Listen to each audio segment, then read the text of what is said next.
তখন খুবই ছোট মানুষ, ইন্টার পাস করছি। আমি বলছি এটা আবার কি পড়াচ্ছে, এত হলো তো।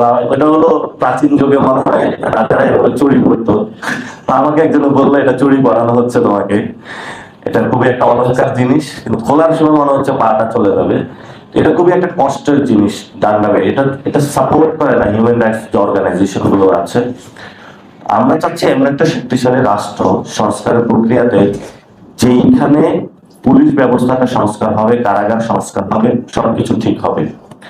আমাদের যে সংস্কার কমিশনটা গঠন হয়েছিল, সেই সংস্কার কমিশনের সকল রাজনৈতিক দলগুলো ছিল, এবং সেখানে যদি কোনো কথা আসতো যে এটাই বাস্তবায়ন করতে হবে, তাহলে সেখানে কথা বলার সুযোগ ছিল, এবং এটা ফিনিশড হয়ে যায়নি। যেমন আমরা যেই বিষয়গুলো সেখানে উত্থাপন করেছিলাম, সেই বিষয়গুলো যে একদম বাংলাদেশের সলিউশন হয়ে গিয়েছে এরকমও না। এবং আমরা তাত্ত্বিক জায়গাটায় শুধু চারটা জিনিসের যে মুজিববাদী ধারাটা, সেটাতে আমরা বিরোধিতা করেছিলাম।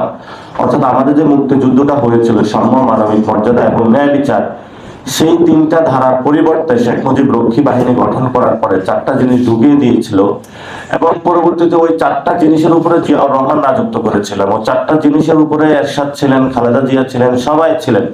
পরবর্তীতে 24 যখন এসেছে, সেই চারটা জিনিস থেকে আমরা বের হতে চেয়েছিলাম, কারণ আমাদের কাছে এটা মনে হয়েছে এটা ভারতীয় বয়ান। ভারত আমাদের সেই সংবিধান থেকে শুরু করে সবকিছু গঠন করে দিয়েছিল, ফলত আমরা আজাদির মুক্তির জন্য সেখানে হাত দেওয়ার চেষ্টা করেছিলাম।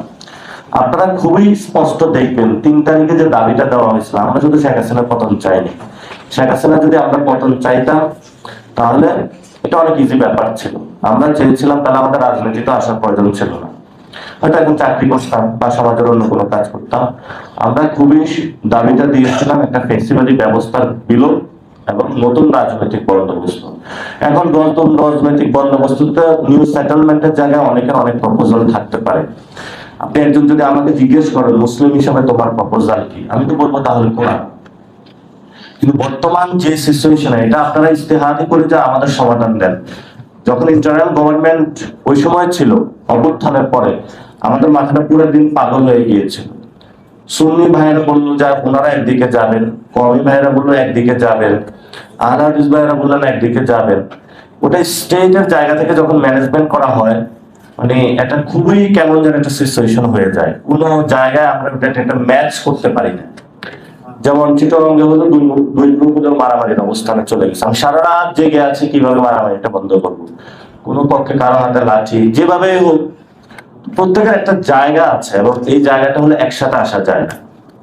তো আমি মনে করি যে বিভিন্ন পথ মত, শরিয়ার ইন্টারপ্রিটেশন, মাযহাব, তরিকা এটা থাকবে, কিন্তু ন্যূনতম একটা জায়গা, সেই জায়গাটা হলো যেহেতু আল্লাহ এবং রাসূল সাল্লাল্লাহু আলাইহি ওয়াসাল্লাম, সাহাবায়ে কেরাম, ওনাদের প্রশ্নে তো কারোর কোনো দ্বিমত নাই, সেই জায়গাটা তো আমরা বসতে পারি। মদিনার সনদ নিয়ে তো কারো দ্বিমত নাই, সেই জায়গাটা তো আমরা বসতে পারি। তো সেই জায়গাটা আসলে আমার ছোট মুখে অত বড় কথা মানায় না এটা, কারণ আমার এই এডুকেশনটার খুব ডিপ নলেজ নাই। এবং আমি যেটা বুঝি, আমি আল্লাহ এবং রাসূল সাল্লাল্লাহু আলাইহি ওয়াসাল্লামের খুবই বিশ্বাস করি, এবং উনি যে নির্দেশনা দিয়েছেন সেটা আমার কর্তব্য। কিন্তু আমাদের সামনে তো হলো ফরাসি বিপ্লবের পরে মডার্ন স্টেটটা চলে এসেছে, তা আমরা এটা পুরো ওয়ার্ল্ড এভাবে চলতেছে, এটা কিভাবে ডিল করব, সেই কোশ্চেনটাও তো রাইজ করেছে। এখানে আফগানিস্তান থেকে শুরু করে অনেকগুলা মামলাকাত এসেছে, এবং আপনি বলেছেন হ্যাঁ উলামায়ে কেরাম শাসন করেছে, এটা কোনো অস্বীকার করার জো নাই। ইসলাম পুরো বিশ্বকে শাসন করেছে। হিস্টোরিক্যাল জায়গা থেকে খুবই রিচ, পৃথিবীর কোনো ধর্ম, পৃথিবীর কোনো শাসন ব্যবস্থা যাই বলেন না কেন, কেউ এটার সাথে কোনো কম্পেয়ার করতে পারবে না।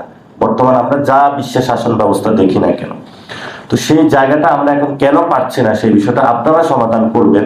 কারণ আমরা মসজিদে গেলে আপনাদের ইমামতিতে নামাজ পড়ে থাকি, আমরা আপনাদের ইমামতিতে সব করতে চাই। তো আমি এই জায়গাটা অনেকবার ক্ষোভ প্রকাশ করেছিলাম যে আমি মসজিদে না, আমি বাহিরেও আপনার ইমামতিতে যাইতে চাই। আমরা আপনারা নেতৃত্ব দেন, আমরা যাইতে চাই, আপনাদের অনুসরণ করতে চাই। এবং এখানে হযরত আছেন, সবাই আছেন। আমি কয়েকদিন আগে ইরানে গিয়েছিলাম। ইরান কি শিয়া নাকি সুন্নি, ওই আলোচনা আমি যাব না, ওই ধর্মীয় কারণে আমি যাইনি। আমি দেখতে গিয়েছি কেমন একজন লোককে হত্যা করে ফেলছে হলো অবৈধভাবে। মানে আমি হুসাইনিয়াতে গিয়েছিলাম, উনি ওইখানে দার্স দিতেন, খুবই সিম্পলিস্টিক লাইফ, তাকে হলো বোম্বের হত্যা করে ফেলছে।